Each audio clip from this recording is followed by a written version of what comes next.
Deepti Laurent joins me on the set to take a look at the papers today. Hi, Deepti. Hi, Jeannie. You're going to start in India, where there's so much outrage over yet another brutal rape and murder. Yeah, that's right. Hundreds of people gathered across India yesterday calling for justice after the gang rape and murder of a young doctor. She had been walking home in southern India when a group of men raped her and then killed her. Protesters have called for the faster processing of rape cases and more stringent laws to protect women, because sexual violence in India has become horrifically commonplace as protesters were demanding justice on Tuesday for the young doctor. The body of a little girl, a little 6-year-old girl suspected to have been raped and strangled, was also found in another part of India.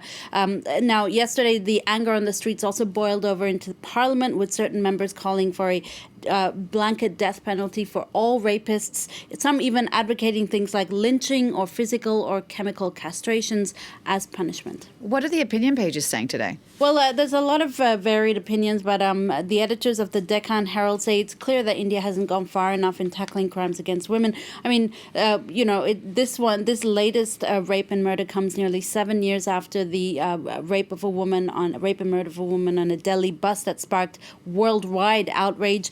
This paper saying the government needs to implement a, quote, comprehensive strategy to address misogyny, and also needs better policing. Otherwise, we're never going to get out of this crisis, the paper says. There's also a really interesting piece from a website called First Post, which argues against the death penalty, saying that there's no proof that it's an actual deterrent for rape or that it will protect women. I quote, "The victims of sexual violence deserve something better. They deserve justice." Another story here now in France, Deepti, where MPs are debating a controversial proposition that seeks to make anti-Zionism a modern form of anti-Semitism. This is a really controversial bill brought forward by Emmanuel Macron's own party that essentially wants to make anti-Zionism, which is the act of being against the existence of Israel or being against the politics of Israel, a part of anti-Semitism, which is more to do with the Jewish faith itself.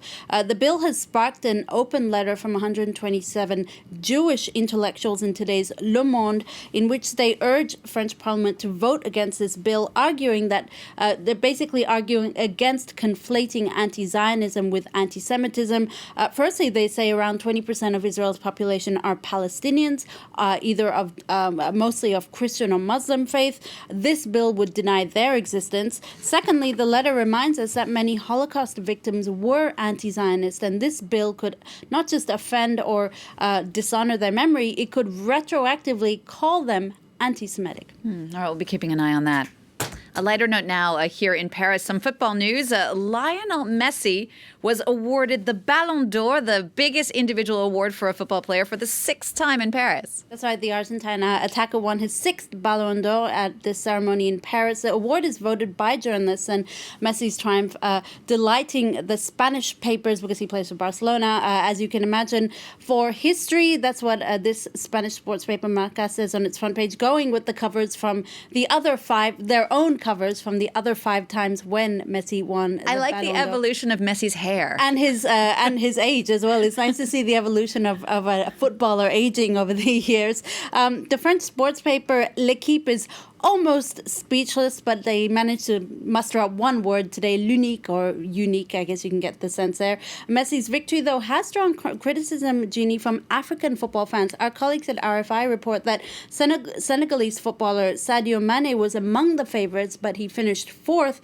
In 2019, there were numerous African contenders, but African football is not on the podium, RFI says rather critically. The female football of the year, however, was a lot less controversial. Megan Rapinoe, who else, right? She was the best goal scorer. She was voted player of the tournament at the World Cup this summer. She was named FIFA's Player of the Year. She led her team to victory at the World Cup.